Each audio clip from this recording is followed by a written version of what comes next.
पुनर्वता हमेशा रब की होवे सना। हालेलुया रब की होवे सना, हमेशा रब की होवे सना। देखे जोर से फूको न सहेंगे, देखे जोर से फूको न सहेंगे। बरबत बीन बजा, बरबत बीन बजा, हमेशा रब की होवे सना।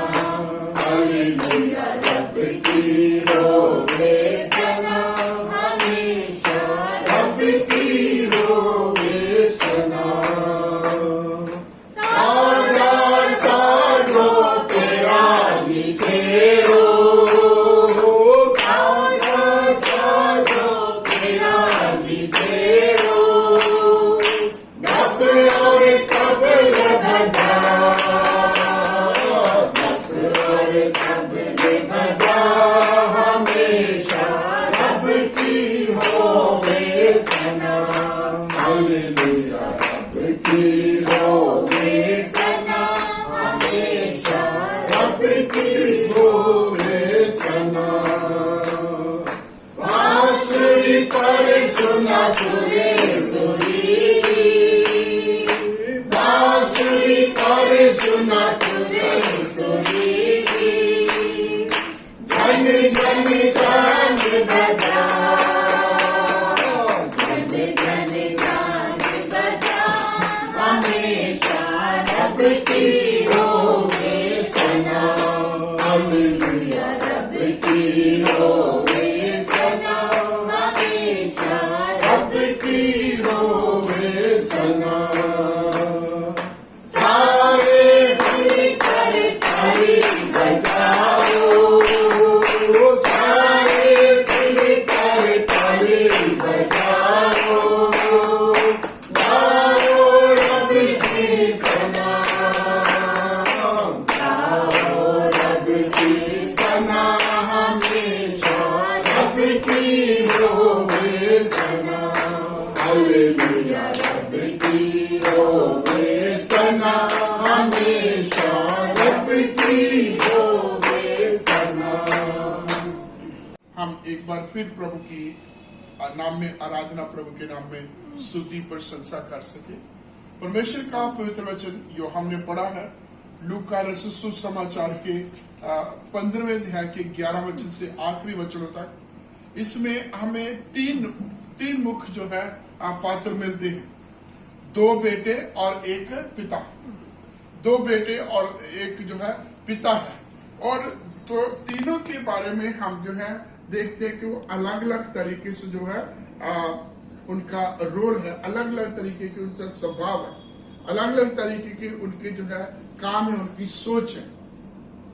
तो सबसे पहले हमने परमेश्वर का पवित्र वचन पढ़ा है कि कोई मनुष्य था या कोई किसान था, कोई व्यक्ति था जिसके 2 बेटे थे। और उन बेटों के बीच में जो छोटे वाला बेटा है वो अपने पिता के पास आकर के कहता है कि संपत्ति में से मुझे मेरा हिस्सा दे, और पिता ने उसको दे दिया। और बहुत बार जो है हम इसके ऊपर देखते हैं कि जो है उस छोटे वाले लड़के ने बाप के घर से जो है वो जो है अपना हिस्सा लिया और उसे वैश्यों में उड़ा दिया या उसे कुकर्मों में उड़ा दिया, गलत तरीके से उसको जो है उसका इस्तेमाल किया, दुरुपयोग किया। पहली चीज जो उसने अपने पिता से जो है अपना हिस्सा मांगा था, उसने बिल्कुल सही मांगा था, उसका राइट था। बाप के होते भी, बाप के बाद में भी वो उन्हीं को मिलना था। लेकिन हम देखते हैं कि उसको उसके पिता ने उसका हिस्सा तो दे दिया। वचन में लिखा वो सब कुछ अपना धन संपत्ति जो भी उसके पास था सब इकट्ठा करके वो क्या हुआ, वो दूर देश चला गया। कहाँ गया? दूर देश चला गया। और ये सबसे बड़ी उससे गलती हुई है कि वो दूर चला गया, अपने माँ बाप से कहीं दूर चला, प्रदेश चला गया है। और यहाँ जब वो अपने पैसे को इस्तेमाल करेगा उसे कुछ समझाने वाला, उसे उसकी अगुवाई करने, उसे सिखाने वाला, उसे चेक करने वाला कोई नहीं है। और एक ऐसी संगति के बीच में चला गया है जो उसके पैसे को कुकर्मों में उड़ाने में उसके साथ है, उसके साथी है। और भी कई प्रकार से हमने देखा है। और फिर परमेश्वर का पवित्र वचन क्या कहता है कि जब उसके पास से सब कुछ खत्म हो गया, जब वो खाली हो गया, कंगाल हो गया, तो उसके साथ एक और भी बात देखते कि उस देश में उस अकाल पड़ गया और वो भूखा मरने लगा।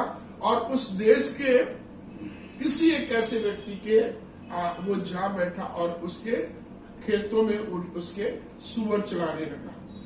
और उसके जो है, जब सूअर चरा रहा था तो उसको खाना है, पेट भरना है, तो उन फलियों से, उन सूअरों के जो चारे से अपना आप जो है पेट भरना चाहता है। और परमेश्वर का पवित्र वचन कहता है वो अपने आपे में आया।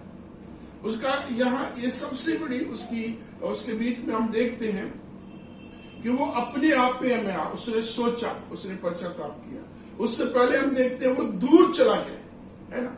दूर चले जाने का मतलब है कि वो संगति से हट गया, उसने संगति को छोड़ दिया। और संगति हमारी जिंदगियों में मेल जोल, मिले रहना, इकट्ठे रहना हमारी जिंदगियों में बहुत जरूरी है। जब संगति से हट जाते हैं, जब संगति टूट जाती है, तो हम भी धीरे धीरे आत्मिक रीति से हमारी जिंदगियों में गिरावट आना शुरू हो जाती है। पहले हमारी प्रार्थना में कमी आती है, उसके बाद वचन पढ़ने में कमी आती है, और फिर धीरे धीरे धीरे धीरे करके हम संगति, हमारा चर्च जाना, संगति करना, आराधना प्रार्थना में, वर्शिप में जाना जो है हम बंद हो जाते हैं। और एक वक्त ऐसा आता है कि हमारा जीवन जिस दशा में चल रहा है, जो हमने प्रभु से पाया है, हम उसके बिल्कुल विपरीत अपोजिट हो जाते हैं। ऐसे में कई मेरे जानकारों में मैं देखता हूं, एक वक्त था कि कभी वो किसी के ऊपर हाथ रखते थे, प्रभु ने उनको चंगा करने के दान वरदान दिए हुए थे, ज्ञान से परिपूर्ण किया, आत्मिक सामर्थ्य से उनको परिपूर्ण किया हुआ था। और किसी तरीके से जो है वो शारीरिक संसारिक बातों में फंस गए, और जो उनकी जिंदगी का जो है क्लाइमेक्स है, अंत वो बड़ा उल्टा सा हो जाता है। हमारे अपने इलाके में, हमारे सर साइड में एक परमेश्वर के बहुत बड़े दास रहे, और कहा जाता है कि जब पेंटिकॉस्टल मूवमेंट आती है तो वो शायद उनमें से पहले थे जो उस पेंटिकॉस्टल विश्वास में, विश्वासियों की उस संगति को आगे बढ़ाने के लिए लोगों को जो है उद्धार का संदेश देने में वो पहले में से थे। बहुत प्रभु ने उनको इस्तेमाल किया, बहुत सारी उनके द्वारा हीलिंग होती थी, बहुत सारे लोग पश्चाताप करके प्रभु के कदमों में आते थे। लेकिन एक वक्त आया कि उसने एक और शादी कर ली, और बाद में उसका जो है अंत बहुत बुरा हुआ। वो इस तरीके की जो है मौत मरा, जो बल्कि एक परमेश्वर के दास के लिए शोभा नहीं देती। तो आज जब मैं उन दिनों में विश्वास में था, 80s की बात है, तो उसकी चर्चा सुनते थे, गवाही सुनते थे, उसके बारे में सुनते थे, और किस तरीके का उसका नाम लिया जाता था कि बहुत वो क्या है, आशीष पाया हुआ व्यक्ति, परंतु अंत उसका बुरा हो गया, है ना। ज्यादा बात किस लिए कही जाती थी कि वो अपनी जिंदगी के आखिरी दिनों में गिर गया। और ऐसा ही इसके साथ भी हुआ है कि ये बिल्कुल घर में इसका लालन पोषण जो है बिल्कुल सही हुआ, बाप ने बिल्कुल सही तरीके से इसको जो है चलाया है, इसने अपना हिस्सा लिया है। और हिस्सा लेना कोई बुरी बात नहीं है, बल्कि होना तो ये चाहिए था कि इसे वो अपना हिस्सा लेकर के उसको बहुत बढ़ाना चाहिए था। जैसे परमेश्वर के पवित्र वचन में हम तोड़ों वाले जो है दृष्टांत को देखते हैं, 5, 2, 1 दिया जाता है, और वो दोनों ही उसका लेन देन करते हैं, बिजनेस करते हैं, किसी जगह पर इन्वेस्ट करते हैं, और जो उनके पास था उससे डबल उन्होंने कमाया। तो इसको भी यही चाहिए, इसको भी यही चाहिए था कि ये बाप से ले तो लिया है, आप उसका सदुपयोग करता है, उसे अपने जीवन की तरक्की उन्नति के लिए करता, ताकि बाप को भी आनंद मिलता, खुशी मिलती कि उसके बच्चे ने जो हिस्सा लिया है उससे वो कुछ बना है। परंतु क्या हुआ ये गिरावट में चले, गलत जगहों पर इसने कुकर्मों में जो अपना जो है पैसा इस्तेमाल किया, अभिलाषों में पैसा इस्तेमाल किया। और जब पैसा था इसके पास, सभी दोस्त मित्र थे, सभी इसके साथ रहते थे। और जब पैसा खत्म हुआ तो पैसा खत्म हुआ, दोस्ती खत्म हुई, जो लोग भी इसको जो छोड़ के चले गए। और एक दिन ये वहां भूखा मरने लगा, संगति टूट गई और सब कुछ उसकी जिंदगी से खत्म हो गया। ऐसे जो है एक विश्वासी की जिंदगी में जब वो संगति छूट जाती है और वो भी आत्मिक तरीके से, वो भी धीरे धीरे जो है आत्मिक तौर पर वो है खाली होता जाता है, आत्मिक कंगाल पर उसकी जिंदगी में आना शुरू हो जाता है। बहुत हमारे पास उदाहरणें हैं जब हम जो है संगति के बारे में, जो संगति को जो है बढ़ाने के लिए कहती है। परमेश्वर का पवित्र वचन कहता है यूहन्ना 15 में उसके 1 से 7 वचन में हम पढ़ते हैं, और खासकर 4 वचन जो है उसमें प्रभु यीशु से कहता है मुझसे अलग होकर के तुम कुछ नहीं कर सकते। इसलिए क्या है कि जिस प्रकार से एक डाली वो दाखलता के साथ एक पेड़ के साथ बनी रहती है तब तक वो फलती है, और पेड़ से दाखलता से अलग होकर के वो अपने आप से फल फूल नहीं सकती। हम भी प्रभु यीशु मसीह के बिना आगे अपने आप नहीं बढ़ सकते। जब ये कहा जाए कि संगति में हम जो है आशीष पाते हैं, उन्नति होती है, क्योंकि संगति में जब आते हैं तो हम जो है सामूहिक रीति से परमेश्वर के वचनों को सीखते हैं। परमेश्वर की संगति में लोग अपनी अपनी जिंदगी में अपने जीवन की आशीषों की गवाही देते हैं। परमेश्वर के बड़े बड़े कामों को प्रभु किस प्रकार से संभालता है, किस प्रकार से उनकी अगुवाई करता है, कैसे कैसे प्रभु ने उन्हें आशीष दी, कामयाबी दी, किन खतरों मुसीबतों से बचाया, किस प्रकार से उनसे प्रार्थना की और प्रभु ने उनकी प्रार्थना की उनको उत्तर दिए। उन तमाम चीजों को लोग जो विश्वासी संगति में, आत्मिक संगति में शेयर करते हैं, और हम जो सुनते हैं हमारा विश्वास बढ़ता है। एक दूसरे की विश्वासियों की गवाहियों को सुन करके हमारा विश्वास बढ़ता है, और फिर हम एक दूसरे से सीखते हैं। और दूसरा क्या होता है, जब हम संगति नहीं करते, जब हमारा मेल जोल किसी के साथ नहीं, मुलाकात नहीं होती, तो एक गलत फहमी हमारे बीच में बढ़ती जाती है, एक गैप हमारे बीच में बढ़ता जाता है, और गैप के साथ साथ एक फ्रस्ट्रेशन भी हमारी जिंदगी में बढ़ती जाती है। हम मिलते नहीं, संगति नहीं करते, तो शैतान को मौका मिल जाता है हमारे बीच में कड़वाहट डालने का, फूट डालने का, और धीरे धीरे जो है हम जो है हमारी जिंदगी का भी अंत बड़ा अजीब सा हो जाता है। ये मसीही वंदना आपने जानते हैं, एक वक्त था 70s में 80s में मसीही वंदना का नाम था। 6:45 बजे रेडियो प्रोग्राम आता है, वंदना करते हैं, और बहुत सारे उस समय आपने देखा बहुत ज्यादा पत्रिका होती थी, और हैदराबाद में इसका जो है register back to the Bible, उसके साथ हिंदी में दिल्ली में मुखर्जी नगर से इसका प्रसारण होता था। और एक वक्त आया जब जो उस समय का डायरेक्टर था वो रिटायर्ड होने वाला था, और कुछ ऐसा हुआ कि उसका दामाद भी उसी मसीही वंदना में एक और परमेश्वर का दास था। वो भी क्या था, दोनों डिजर्व करते थे, दोनों काबिल थे कि उस डायरेक्टर के बाद वो बने। जो ज्यादा डिजर्व करता था वो उनका दामाद नहीं था, लेकिन दामाद है तो एक ऐसी इस तरीके की सोच चलती है कि हो सकता जाते जाते ये अपने दामाद को डायरेक्टर बना दे। तो अपनी अपनी जगह दोनों की चिंता थी, और दोनों की चिंता के साथ अंदर ही अंदर उनकी कुछ खुंदक भी थी, कड़वाहट भी होती।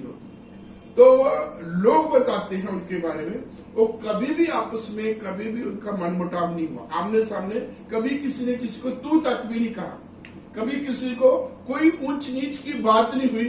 परंतु दोनों अलग अलग जगह हैं, दोनों अपने अपने ऑफिस में हैं, तो जो कान भरने वाले हैं वो आके उनके दिमाग को इतना खराब किया, इतना उनके जो है उनके दिलों में गुस्सा कड़वाहट इतनी डाल दी कि दोनों ही अपनी अपनी जगह से इस्तीफा देके चले गए।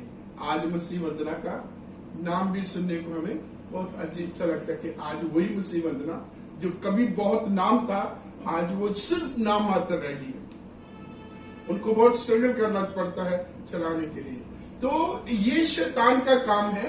शैतान कानाफूसी करता है, शैतान इधर की उधर झूठी कई प्रकार की जो है गलत बातें ला करके हमारे बीच में काम करता है। कब? जब हमारी एक दूसरे के साथ संगति नहीं होती, जब मुलाकात नहीं होती। तो मुलाकात जब करते हैं, मुलाकात जब होती तो हम एक दूसरे के साथ अपने गिले शिकवे भी हमारे दूर हो जाते हैं, और जो मनों में कड़वाहट होती है वो भी धीरे धीरे हो जाती है। जब कई बार होते ना कुछ लोगों के साथ जो है हमारा बोलचाल टूट जाता है। 95 में मैं यमुनानगर में था, तो कुछ ऐसा जिंदगी में हुआ कि कुछ बहुत जिनसे रोज हम मिलते थे उनसे मिलना जुलना बंद हो गया। किसी जगह पर मुझे उनकी जरूरत थी तो हम गए उनके पास, तो उन्होंने मना कर दिया, और उसके बाद कुछ महीने हम एक दूसरे से नहीं मिले। एक दिन दोपहर के समय में उनके घर में गया, तो घर में मिलने के बाद वो कहता आज बहुत शांति हुई, आज बहुत शांति हुई, क्योंकि दिलों में एक जो वो चल रहा था वो आज खत्म हो गया। आज मैं थोड़ा सा सिर पीछे करना, आज जो दिलों में वो चल रहा था आज वो एक जो है खत्म हो गया है, कि शायद दोस्ती टूट गई है, शायद मिलना जुलना आगे से नहीं होगा, लेकिन क्या है आज आप आए हैं तो हमें बहुत खुशी, बहुत शांति है। ऐसे ही जब हम संगति में मिलते हैं, हम अपने मित्रों को, अपने प्रियों को, अपने परिवार के लोगों को, दोस्त मित्रों को जब मिलते हैं और एक लंबे समय के बाद जब आते हैं, वो तमाम मन मुटाव गिले शिकवे खत्म हो जाते हैं और हमारे मनों में शांति होती है। इसलिए संगति जो है बहुत जरूरी है। संगति होती है एक दूसरे के साथ मेल जोल होता है, तो हम जो कदम उठाते हैं उसमें लोग हमें देखते हैं, हमें समझा सकते हैं, हमारा मार्गदर्शन हमें गाइड कर सकते हैं, और हम जो है गलत रास्ते में जाने से बच सकते हैं। यहाँ हम देखते हैं कि बाप से संपत्ति लेकर के गलत कामों में उड़ा दी, लेकिन यहाँ एक बात उसने बहुत अच्छी की है। क्या है? अपने आपे में आया। परमेश्वर का वचन कहता है वो अपने आपे में आया। अब उसने जो है क्या बोलते हैं, उसने अपने जीवन के ऊपर रियलाइज किया, पुनर्विचार करने लगा। क्या सोचे कहां से आया हूं मैं, है ना, कौन से खानदान से, कौन से परिवार से मैं आया हूं, वो सोचने लगा इस जगह पर आकर के। और क्या कहता है, मेरे पिता के घर में नौकरों को भी भर पेट मिलता है, खाने से बढ़ ज्यादा उनके पास मिलता है, और मैं यहाँ भूखा भूखा। परमेश्वर का पवित्र वचन भी प्रकाशित वाक्य में ये कहता है, याद कर कहां से गिरा है, पहले जैसा हो जाए, है ना। और ये इस समय याद कर रहा है, बहुत अच्छा इसकी जिंदगी में एक जो है कुर्सालिस जिसे बोलते हैं, एक टर्निंग पॉइंट आ रहा है ना, ये यू टर्न ले रहा है ना। रिपेंटेंस क्या होती है ना, यही होती है ना यू टर्न। पश्चाताप क्या होता है? यू टर्न, जिस दिशा में हम जा रहे हैं उस दिशा को बदल के हम फिर वापस आना। और यही अनस मल्ले की गाया हुआ ना, आजा बेटा लौट जाओ। और भी लौट के आ रहा, क्या कहता, मैं लौट के जाऊंगा, अपने बाप के घर में जाऊंगा और उससे कहूंगा, हे पिता, मैंने तेरे और स्वर्ग के विरोध में पाप किया है और अब इसमें लायक नहीं कि मैं तेरा बेटा। एक दिन बड़े जोर से कहा था, मेरा जो हिस्सा मेरे को दे दे। और अब क्या कह रहा है, नम्र हो गया, दीन हो गया। आप प्रभु मैं इस लायक नहीं, आप पिताजी मैं इस लायक नहीं रहा कि मैं तेरा बेटा भी कहना सकूं। इसकी जिंदगी में चेंज आया, इसकी जिंदगी में चेंज आया है, और ये आप वापस आने के लिए, अपने पिता के साथ पश्चाताप, माफी मांगने के लिए, पब्लिकली उसे कन्फेस करने के लिए वापस आ रहे हैं। आप बहुत सारे लोगों के बारे में मत्ती है, जब वो चुंगी लेने वालों चुंगी पर बैठा होता, मसूल लेने वाले की चंगी पर बैठा, प्रभु यीशु मसीह की बुलाहट को उसने स्वीकार किया और बहुत सारे चुंगी लेने वालों को अपने घर में बुलाया। और जिकई के बारे में आप सब जानते हैं, जब उसको गुलर के पेड़ से नीचे प्रभु ने जो देखा, बुलाया और उसे कहा, आज मैं तेरे घर में जाऊंगा, आज मैं तेरे घर में ठहरूंगा, खाना खाऊंगा। और जहां संगति हो रही है, परमेश्वर का पवित्र वचन कहता है, जकी ने बोला कि हे प्रभु, मैं अपनी आधी संपत्ति कंगालों को दे देता हूं, आधी संपत्ति मैं कंगालों को दे देता हूं। और यदि मैंने किसी का बेईमानी से गलत तरीके से जो भी किया उसका मैं 4 गुना वापस कर रहा हूं। एक टर्निंग पॉइंट आया। अब इसने रियलाइज किया अपने कामों के ऊपर, अपने जीवन के ऊपर, जो भी इसकी जिंदगी में हो रहा, उसमें इसकी जिंदगी में एक जो है टर्निंग पॉइंट, इसने जो है यू टर्न लिया। अभी तक लोगों की जेब से निकालता था, अब जो अपनी जेब से आधी संपत्ति कंकालों को दे दे। और जिस चीज का मैंने बेईमानी से लिया, अनुचित रीति से लिया, उसका मैं 4 गुना वापस कर। प्रभु यीशु मसीह ने कहा आज इस घर में उद्धार आया है, आज इस घर में उद्धार, इसकी जिंदगी में भी आप उद्धार आ गया है और वापस आता अपने बाप के पास है, बाप से माफी मांगता है, अपने आप समर्पित करता है कि हे पिताजी मैंने तेरे विरोध में और स्वर्ग के विरोध में पाप किया है, वो सब जो अनुचित है वो किया है, पर अब मैं इस लाइफ में नहीं कह, तू मैं तेरा बेटा कहा, तू मुझे एक क्या बना दे, एक नौकर की तरह मुझे अपने घर में रखे। और जिस नौकर की ये बात कर रहा है वो एक ऐसा नौकर है जिसको डेली वेज उस तरीके की बोलकर एक मुझे दिहाड़ीदार की तरह अपने घर में रख ले, है ना। आप जानते हैं जो डेली वेजर्स हैं उनके पास राइट्स नहीं होते। आज उनको काम दिया है, कल के दिन का वो काम क्लेम नहीं कर सकते। ये मालिक की मर्जी है उसे कल बुलाए या नहीं बुलाए, और उसके साथ उसका कोई बेनिफिट नहीं। हम जितने भी सर्विस करने वाले हैं, प्राइवेट है या गवर्नमेंट की है, हमारे कुछ बेनिफिट होते हैं, है ना। हमारा पीएफ होता है, हमें कुछ जो इंसेंटिव मिलते हैं, अलाउंस मिलते हैं, इंक्रीमेंट मिलते हैं, बहुत सारी जो है हमें बेनिफिट होते हैं। लेकिन जो दिहाड़ीदार है, डेली बेसिस हर रोज जो काम करने वाला, उसके पास सिर्फ वही है कि आज तुझे लगा दिया है, जो तूने काम किया इसी का मिला, कल तेरे लिए कोई गारंटी नहीं है। उस तरीके से कह रहा कि मुझे वो रोज की दिहाड़ी करने वाला एक मजदूर की तरह रखते। लेकिन बाप ने क्या किया, अपने नौकर चाकर को बोला जल्दी से इसे साफ वस्त्र पहनाओ, जल्दी से इसे वस्त्र पहनाओ, इसके हाथों में अंगूठी पहनाओ और पांव में जूती पहनाओ, और एक पला हुआ जानवर काट के जो है उसे बनाओ, और हम उसे खाए पिए आना बनाए, क्योंकि ये मेरा बेटा मर गया था जी उठा है, ये मेरा बेटा खो गया है आज मिल गया। अब देखिए यहाँ दोनों के बीच में एक दिन था, इसने बाप से मुंह मोड़ लिया था। और बाप को देखिए, कल्पना करें कि जब ये अपने घर से निकला होगा, अपनी जो है एक अपनी संपत्ति, अपना हिस्सा लेकर के जब निकला होगा, तो हो सकता बाप तब से ही इसके लौट आने की इंतजार कर रहा था। वचन में कभी वो दूर ही था तो बाप ने पहचान लिया। कहा था? दूर से बाप ने पहचान लिया है। और जब ये गया होगा घर छोड़ के, इसके पास सब कुछ था। आज के युग में हम कहें तो ये कैब करा के क्या होगा, है? इसके पास सब कुछ होगा। और जब वो आरब फटे हाल आ रहा है, हो सकता है जो इसका गोलमोल चेहरा होगा, सुंदर चेहरा होगा, खूबसूरत चेहरा होगा, वो भी अब इसका चेहरा छिप गया होगा।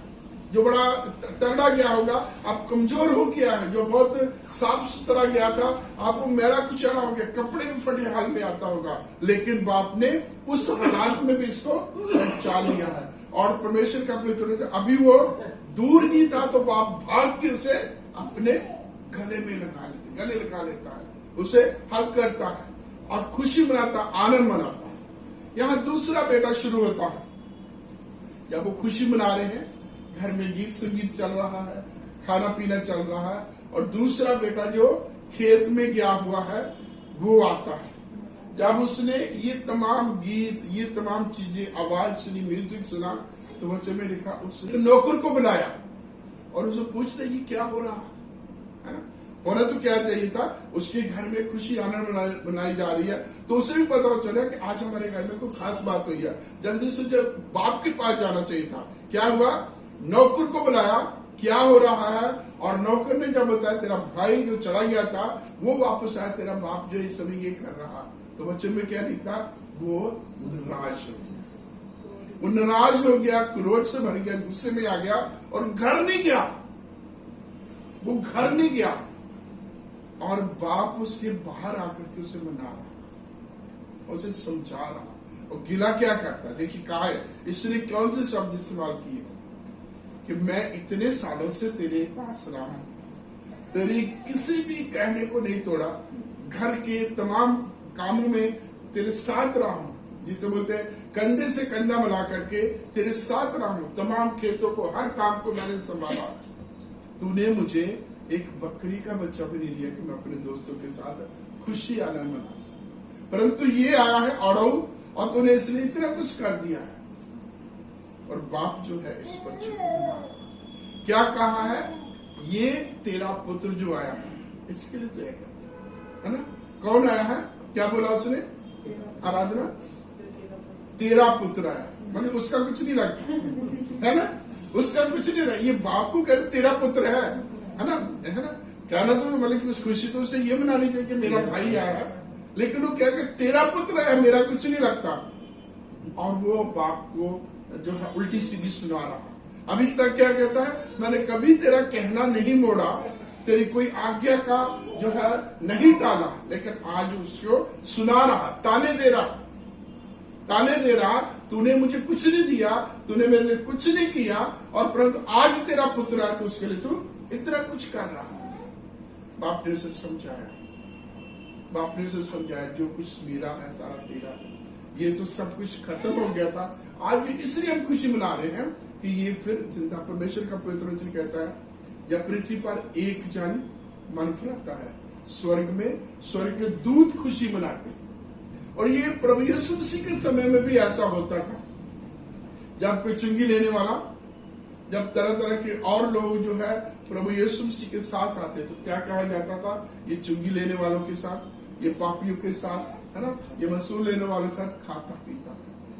तरह तरह की बात। एक और जब प्रभु यीशु मसीह के पास आती है, वो जटामांसी का इधर लेकर के प्रभु यीशु मसीह के पांव पे या सिर पे, दो जगह पर, एक जगह पर पांव पर, एक जगह पर सिर पे डाला है, और अपने जो आंसुओं से पांव को भिगो दिया और अपने बालों से उसको साफ कर दिया, किस कर दिया उसके पैरों को। और लोग क्या सोचते हैं, यदि ये भविष्यवक्ता होता तो इसे पता लग जाता कि वो औरत है। वो पश्चाताप करके प्रभु के कदमों में, जो प्रभु के कहता है, जिसके बहुत पाप माफ हुए वो बहुत प्यार करेगा, और जिसके कम पाप माफ हुए वो कम। तो यहाँ जब पृथ्वी पर परमेश्वर का वचन कहता है, एक पापी पश्चाताप करता पाप से फिर कर मुड़ के जो है प्रभु की तरफ आता, तो स्वर्ग में उसकी आनंद मनाया जाता, स्तुति होती है। लेकिन ये क्या करते हैं? फरीसी और शास्त्री क्या करते हैं? ये बुड़बुड़ाते थे, प्रभु यीशु मसीह की आलोचना करते थे। इनको खुशी नहीं होती थी, उनके लिए ये एक वैश्यागी है, ये एक चुंगी लेने वाला आ गया है, ये तरह तरह के दूसरे उल्टे काम करने वाले ये आगे थे, ये आगे है। तो ये जो बेटा है, ऐसे लोगों को उनकी पिक्चर दिखाता है कि जिनको खुशी नहीं होती कि ये सीधे रास्ते पर क्यों आ गया। आज भी हमारे देश में, हमारे इन जगहों पर, जब लोग जो है प्रभु को जो है ग्रहण करते हैं, तो बहुत कुछ होता है, तोड़ फोड़ मचाई जाती है। मैं यमुनानगर में था, 90s की बात है, 96-7 के आसपास। तो वहाँ एक कम्युनिटी है जिसको हम डेरा बोलते हैं, जो रैक पिकर्स होती है, और उनमें से बहुत सारे लोग जो हैं उन्होंने प्रभु यीशु मसीह को ग्रहण किया। चर्च बनाया गया। डॉक्टर पीजी वर्स इसका नाम सुना होगा, इनके मिशनरी वहां थे, और बहुत सारा काम, और भी लोग, और भी जो है बहुत चर्च में वो ज्वाइन किया। हमारे चर्च में भी वो कुछ लोग हैं जिनको मैंने बैप्टिज्म दिया उस समय। तो क्या हुआ, कुछ लोग इकट्ठे हुए, पंचायत हुई, उन एवेंजलिस्ट को जो वहां सेवा कर रहे थे उनको परेशान किया जा रहा है, और उनको परेशान किया, पुलिस को बुलाया जा रहा है कि ये लोग रास्ते पर आए। और उन्होंने जब पुलिस आई, थानेदार के सामने उन्होंने कहा, कहते जिन दिनों में हम शराब पी के रोड पर जो है हुल्लड़ मचाते थे, जब हम गिरे रहते थे, गटर में पड़े जाते थे, जब हम चोरी करते थे, दुनिया का बहुत सारा समाज का नुकसान करते थे, उस दिन जब तुम कहाँ थे? आज यदि हमने तमाम बुरी कामों को छोड़ करके छोड़ करके आज हम चर्च के थ्रू एक अच्छा जीवन व्यतीत करने की सोच रहे हो, तो आज आप जो है पंचायतें कर रहे हो। जो प्रभु यीशु मसीह के समय में ऐसा होता था, पंचायतें हो जाती थी, लोग इकट्ठे हो जाते थे, शास्त्री और यहूदी जो है तरह तरह के फतवे दे देते थे। परमेश्वर के दूत जो है खुशी मनाते हैं, ये बेटा भी ऐसे करना, गुस्से से भर गया, क्रोध से भर गया और अपने बाप को उल्टा सीधा बोलना शुरू कर दिया। तो आइए हम परमेश्वर का धन्यवाद दें इस बाप के लिए। बाप जो है दोनों बेटों के लिए बराबर था और दोनों बेटों ने उसको दुखी किया था, है ना। पहले ने क्या किया, अपना हिस्सा लिया, दूर चला गया और उजाड़ के आ गया। दूसरा घर में है, अच्छा है, धर्मी है, लेकिन आप वो नाराज होकर बैठ गया। तो दोनों बेटों ने अपने अपने तरीके से अपने अपने समय जो है बाप को दुखी किया, बाप को परेशान किया। लेकिन बाप यहाँ परमेश्वर की तस्वीर दिखाता है कि जो हर प्रकार की कमियों बच्चियों को दूर करके अपने गले में लाता है। आइए हम परमेश्वर का धन्यवाद दें और खास करके इस अड़ों पुत्र के लिए हम उससे ये हमारी है कि वो वापस आया, वो अपने आप में आया, उसने अपना जो है जीवन प्रभु के हाथों के समर्पित किया और प्रभु ने फिर से उसे रेस्टोर किया। अब जो सबसे पहली बात हम पढ़ते हैं कि उसको जो है वस्त्र पहनाई गई, है ना। वस्त्र क्या है, उद्धार को दिखाते हैं, हमारे मोक्ष को दिखाते हैं, परमेश्वर का पवित्र रचना। परमेश्वर के सामने हमारे अच्छे काम जो है मैले चित्रों के समान है, परंतु परमेश्वर ने हमें धार्मिकता के वस्त्र, अंगूठी अधिकार को बताती है ना। आप डैनियल को देख सकते हैं, यूसुफ को देख सकते हैं, जब उनको अधिकार मिले, प्राइम मिनिस्टर बनाया गया, तो उनको अंगूठी दी जिसके ऊपर मोहर लगाती है। उस जमाने में जो है जब किसी चीज को पक्का करना होता था तो अंगूठी से मोहर लगा दी जाती थी, तो अंगूठी अधिकार को बताती है। और पाँव में जूती जब देखते हैं तो ये जो है जो गुलामी को खत्म करने वाली है। जो गुलाम लोग होते थे किसी भी तरीके से उनको जूते पहनने का अधिकार नहीं। तो क्या है, पाँव में जूती, हाथों में अंगूठी और उद्धार के वस्त्र प्रभु ने हमें दर प्रभु सर्वशक्तिमान परमेश्वर, आज के समय के लिए आपका धन्यवाद करते हुए आपके कदमों में आते हैं, आपका शुक्र करते हैं। जिन जिनों में भी प्रभु ये तेरा पवित्र वचन पड़ा है उन पर तेरा अनुग्रह हो। जैसे पिता परमेश्वर इस अड़ोह पुत्र ने विचार किया, अपने आपे में आया, वापस आया, माफी मांगी और अपना आप समर्पित किया, और पिता परमेश्वर तूने माफ किया और उसे फिर बहाल किया और उन तमाम आशीष से परिपूर्ण किया। पिता परमेश्वर धन्यवाद, आपका शुक्र करते हुए इस प्रार्थना को आपके कदमों में लाते आपसे विनती करते हैं कि हम तेरे पवित्र वचनों को अपने दिल, अपने हृदय में रखें, इनके अनुसार चलते हुए अपनी जिंदगियों से आपके नाम को ऊंची करना। सारी आदर, महिमा, इज्जत और सत्कार आप ही को देते हैं और इस प्रार्थना को आपके कदमों में लाते हैं। प्रार्थना सुने, स्वीकार करें, हमारे प्रभु और उद्धारकर्ता मसीह यीशु के पवित्र नाम। आज हमारे बाप जो आसमान पर है, तेरा नाम पाक माना जाए, तेरी बादशाह आए, तेरी मर्जी जैसे आसमान में पूरी होती है जमीन पर भी हो। हमारे रोज की रोटी आज हमें दे, जिस प्रकार हम अपने कसूरों को माफ करते हैं, जो हमारे कसूरों को माफ कर, हमें आजमाइश में न पड़ने दे, बल्कि बुराई से बचा, क्योंकि बादशाही और कुदरत और जलाल अब तक तेरा। हमारे प्रभु यीशु मसीह का अनुग्रह, पिता परमेश्वर का प्रेम, पवित्र आत्मा की शक्ति हम सब पर अब से लेकर हमेशा तक बनी। धन्यवाद धन्यवाद धन्यवाद, सारी आशीषों के शोभे धन्यवाद धन्यवाद धन्यवाद धन्यवाद, सारी आशीषों के शोभे धन्यवाद, सारी आशीषें आपकी ऊपर से। हालेलुया, धन्यवाद धन्यवाद धन्यवाद, सारी आशीषों के शोभे धन्यवाद। सब कुछ है। जय मसीह।